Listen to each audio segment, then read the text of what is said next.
Hello students, this is chapter 12 area related to circle intro part है ये। इसमें आपको पूरे होल चैप्टर का इंट्रो मिलेगा। देखिए, इस चैप्टर को शुरू करने से पहले आपको बता देते हैं कि इसमें जितने भी क्वेश्चंस हैं they are just like puzzles. आपको इनको करने में बहुत मज़ा आएगा। देखिए, इसमें जो फार्मूले यूज़ होने वाले हैं वो थोड़े देखने में भारी भरकम लगते हैं, बट इनको यूज़ करना बहुत सिंपल है। और इसमें जितने भी क्वेश्चंस हैं उसमें हमें सिर्फ थीटा और रेडियस को ध्यान में रखना है। केवल दो अननोन चीज़ें होती हैं, थीटा और रेडियस। इसके बाद आपको कैलकुलेशन आसान हो जाता है। So let us start now. Areas related to circle. देखिए, यहाँ पे कुछ डेली लाइफ में जो यूज़ होते हैं एग्जांपल्स सर्कल के, उनको बताया गया है। बैंगल, व्हील, क्वाइन, चक्र in the middle of the flag. तो ये बेसिक्स एग्जांपल्स हैं कुछ। इसके बाद हम लोग आगे देखते हैं सरकमफरेंस। सरकमफरेंस क्या होता है? जो पेरीमीटर होता है सर्कल का वही सरकमफरेंस भी होता है। It means boundary of the circle is called, measurement of boundary of the circle is called its circumference. यहाँ पे देखिए, एक इम्पॉर्टेंट चीज़ जो ध्यान रखनी है वो, अगर पाई के बारे में आपसे कोई पूछता है तो पाई क्या होता है? Circumference of a circle and diameter, इनका रेशियो होता है। पाई एक रेशियो है circumference of the circle and diameter का। What about pi? It is very important information. Pi is a Greek letter. It is a ratio of the circumference to diameter of a circle. देखिए, real number वाले chapters में हमने पढ़ा है कि pi is a rational number. Aryabhatta gave the value of pi as 62832 by 20,000 approximately, whereas Ramanujan found the value of pi correct to a million places of decimals. However, for a practical purpose, we use pi as a 22/7। और यहाँ देखते हैं आप 22/7 is a rational number, but पाई को हम क्या बोलते हैं? Irrational number. जो पाई की वैल्यू है 22/7, it is in the form of a rational number. ये एक अप्रॉक्सीमेट वैल्यू है। It is only approximate value. Now semi circle का कॉन्सेप्ट आपको पता है। Semi circle half of the circle. Area of the circle है इसके फार्मूले को कैसे फाइंड आउट किया गया है? एक देखिए, यहाँ पे सर्कल को लिया गया है और इसको 12 पार्ट्स में डिवाइड कर दिया गया है। इसके बाद देखिए, इस सर्कल के 12 पार्ट्स को कुछ इस तरह से यहाँ पे अरेंज कर दिया जाता है। ये देखिए, दोनों तरफ वाली जो लेंथ है ये मिला के क्या हो जाती है? This length and this length. ये लेंथ आपकी होती है 2πr, बट हमें एक साइड की लेंथ चाहिए तो ये L और ये हो जाता है ब्रेथ B। और ये आपको पता है ये रेडियस है, रेडियस ऑफ द सर्कल, और ये था πr। इसका अगर 2 से डिवाइड करेंगे तो ये πr आता है, वन साइड लेंथ। अब यहाँ पे एरिया का फार्मूला पता है, L/B होता है। L लेंथ कितना है हमारा? πr, एंड जो ब्रेथ है वो r है, देयरफॉर ये πr²। इस तरह से हमें एरिया ऑफ द सर्कल का फार्मूला मिल जाता है। Area of a sector of a circle. Here sector of a circle is a portion which is bounded by 2 radii of the circle and the boundary of the circle. जो 2 radius और इस boundary से, इस arc से घिरा हुआ जितना भी एरिया है ये एरिया ऑफ सेक्टर कहलाता है। यहाँ पे एरिया ऑफ सेक्टर का जो फार्मूला होता है, एरिया ऑफ सेक्टर, ये πr² थीटा बाई 360। इस फार्मूले को आपको यूज़ करना है, या इसको हम दूसरी तरीके से भी लिख सकते हैं, θ/360 इंटू πr²। यहाँ देखिए, इसको लर्न ऐसे भी रखा जा सकता है। ये एरिया वर्ड आ रहा है, एरिया वर्ड आ रहा है, तो यहाँ पे देखिए लास्ट में area of the circle use हुआ है। सिमिलरली देखिए, ये क्या है? ये लेंथ ऑफ आर्क है जिसका एंगल थीटा है। तो ये लेंथ ऑफ आर्क का जो फार्मूला होता है, लेंथ ऑफ आर्क, ये फार्मूला होता है θ/360 इंटू 2πr। देखिए, इसको भी आप कैसे लर्न रख सकते हैं? क्योंकि जो आर्क है, आर्क क्या होता है? Arc is a part of the circumference. इसलिए देखिए यहाँ पे सरकमफरेंस का फार्मूला यूज़ हुआ है। Since arc is a part of the circumference, इसलिए आर्क यहाँ पे लेंथ ऑफ द आर्क में ये सरकमफरेंस का फार्मूला यूज़ हुआ है।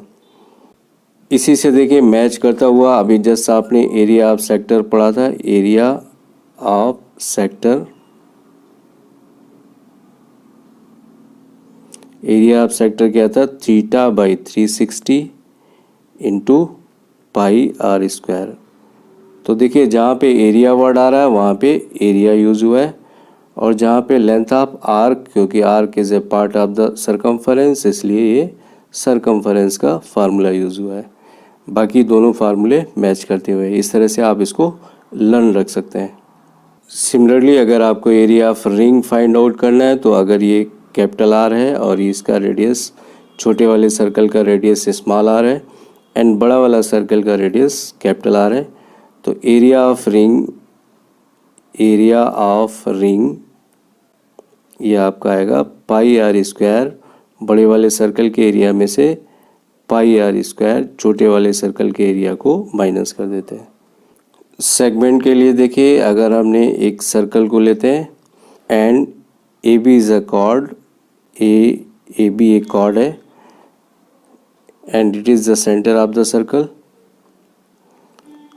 तो देखिए ये जो बड़ा वाला सेगमेंट है, ये कॉर्ड इस सर्कल को दो सेगमेंट में डिवाइड कर देता है। एक ये जो बड़ा वाला सेगमेंट है ये मेजर सेगमेंट कहलाता है, मेजर सेगमेंट, और जो छोटा वाला सेगमेंट है ये माइनर सेगमेंट कहलाता है, minor segment. Area of segment, area of segment निकालने का कोई एक प्रॉपर फार्मूला नहीं होता है, बट इसको हम कुछ इस तरह से अरेंज करते हैं। देखिए यहाँ पे ये पूरा का पूरा क्या है, ये पूरा का पूरा सेक्टर है। तो एरिया ऑफ सेक्टर में से अगर हम इस ट्राइंगल के एरिया को माइनस कर देंगे, area of minor segment equal to area of sector O A C B minus area of triangle A O B. ये एक सर्कल है और यहाँ पे अगर हमें इस सेगमेंट का एरिया निकालना है माइनर सेगमेंट का, तो यहाँ से इस सेंटर से हमें इस तरह से रेडियस को ज्वाइन कर देते हैं। अब यहाँ पे देख रहे हैं कि एक ट्राइंगल भी फॉर्म हो जाता है ओ ए सी बी। तो यहाँ देखिए सेक्टर के एरिया में से ये पूरा का पूरा सेक्टर है, O A C B is a sector, and इसमें से ये जो ट्राइंगल है डॉटेड वाला, इस ट्राइंगल के एरिया को माइनस कर देते हैं। इस ट्राइंगल के एरिया को माइनस करने के बाद हमें सिर्फ एरिया ऑफ सेगमेंट मिल जाता है। सिमिलरली अगर आपको एरिया ऑफ मेजर सेगमेंट निकालना है, तो मेजर सेगमेंट का एरिया निकालने से पहले आपको माइनर सेगमेंट का एरिया निकालना होगा, और उसके बाद आप area of major segment equal to area of circle minus area of minor segment. यहाँ देखिए एक ये सर्कल है और यहाँ पे हमें अगर मेजर सेगमेंट का एरिया निकालना है, इस सेगमेंट का एरिया निकालना है, तो इसके लिए सबसे पहले हमें माइनर सेगमेंट का एरिया पता होना चाहिए। पूरे सर्कल के एरिया में से माइनर सेगमेंट का एरिया जो डॉटेड वाला एरिया है इसको माइनस कर देते हैं, तो हमें मेजर सेगमेंट का एरिया, ये एरिया पता चल जाता है। नाउ इसमें देखिए सबसे इम्पॉर्टेंट 3 कंडीशंस आएंगी, आपको 3 कंडीशंस पे ही क्वेश्चंस मिलेंगे। Formula for finding the area of segment of a circle, most important topic है ये। देखिए यहाँ 3 कंडीशन आएगी। जो पहली सिचुएशन है, पहली सिचुएशन ये होगी आपकी, यहाँ पे एक सर्कल दिया होगा और यहाँ सेंटर से अगर हमें इस सेगमेंट का एरिया निकालना है माइनर सेगमेंट का, और ये एंगल अगर 60 डिग्री का है, यहाँ पे ये जो एंगल है कितना है 60 डिग्री। तो देखिए ये दोनों रेडियस इक्वल है, इसका मतलब ये 60 है तो ये दोनों रेडियस इक्वल है, इट मीन्स इनके अपोजिट एंगल्स भी इक्वल होंगे।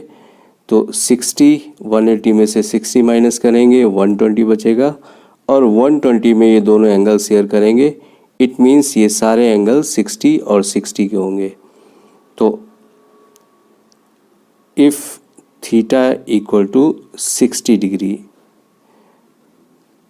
देखिए पहली कंडीशन ये है if theta equal to 60 degree. इस केस में हमें जो फार्मूला यूज़ करना है, area of segment equal to pi r square theta by 360 minus √3/4 r square.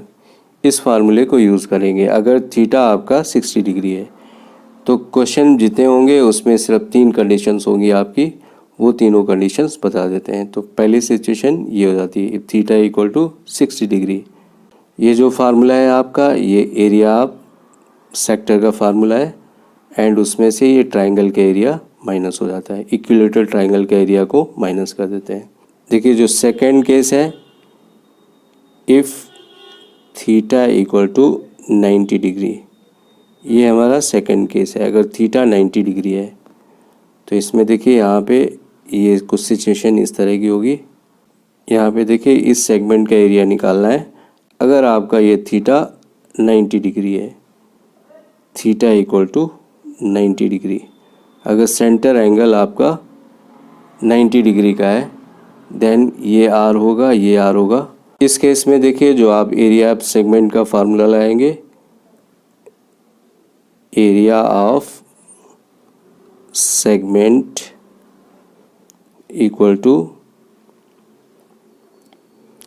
Theta upon 360 into pi r square minus 1/2 r square. ये जो फार्मूला है area of sector का है, इसमें से एरिया ऑफ ट्राइंगल माइनस कर देंगे। यहाँ पे देखिए जब 90 डिग्री का एंगल होता है तो 90 डिग्री के एंगल में ये भी रेडियस था और ये भी रेडियस था, तो यहाँ पे हमें हाफ बी वाला फार्मूला लाते हैं तो ये आ जाता है half r into r, therefore half r square, ये वाला फार्मूला मिल जाता है। नाउ जो थर्ड कंडीशन है, थर्ड कंडीशन में आपको ये कंडीशन मिलेगी if theta equal to 120 degree. अगर थीटा आपका 120 डिग्री है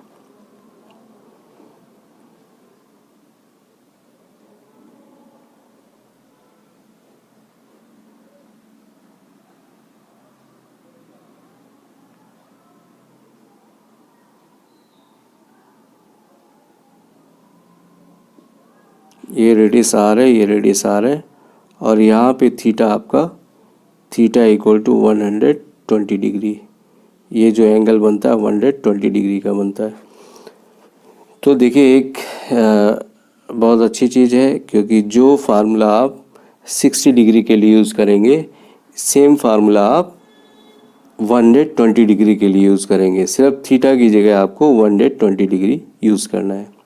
तो इस केस में देखिए area of segment, area of segment, इस केस में आपका एरिया ऑफ सेगमेंट होगा area of sector minus area of triangle, theta upon 360 into pi r square minus ये आपका फार्मूला किसका हो गया, theta upon 360 into pi r square, ये फार्मूला है एरिया ऑफ सेक्टर का माइनस एरिया ऑफ ट्राइंगल। इस ट्राइंगल का एरिया भी आप वही जो 60 डिग्री में आपने फार्मूला यूज़ किया है उसी फार्मूले को आप यूज़ करेंगे। तो देखिए डायरेक्टली जहाँ पे भी आप 120 डिग्री आता है, 120 डिग्री निकालने का ये बड़ा तरीका भी है वो ट्रिग्नोमेट्री यूज़ करके, लेकिन फाइनली हमें इसी जगह पहुँचना है, इसी फार्मूले पे पहुँचना है, इसलिए डायरेक्ट आपको ये फार्मूला बता रहे हैं। तो अभी देखिए आपके लिए एक बहुत आसान काम हो गया, जो हमने theta equal to 60 degree, theta equal to 60 degree and theta equal to 120 degree, दोनों केस में आप एक ही फार्मूले को यूज़ करेंगे। अब देखिए आप यहाँ पे फार्मूले कुछ बहुत बड़े बड़े लग रहे हैं, बट यहाँ देखिए अगर हम बहुत ध्यान से देखते हैं तो यहाँ पे सिर्फ दो अननोन चीज़ें हैं। एक तो हमें थीटा की वैल्यू पता होनी चाहिए, इसको पता होना चाहिए कितना है, और दूसरा रेडियस आर। अगर ये दो चीज़ें हमें पता है तो हम किसी भी क्वेश्चन को आसानी से कर सकते हैं। एंड इसकी जो लास्ट एक्सरसाइज में question they are just like puzzles, बहुत मज़ा आने वाला है उसमें, तो आप be ready. My today's topic is over now. Next class में आपसे फिर से मिलेंगे, तब तक के लिए thank you, have a nice day.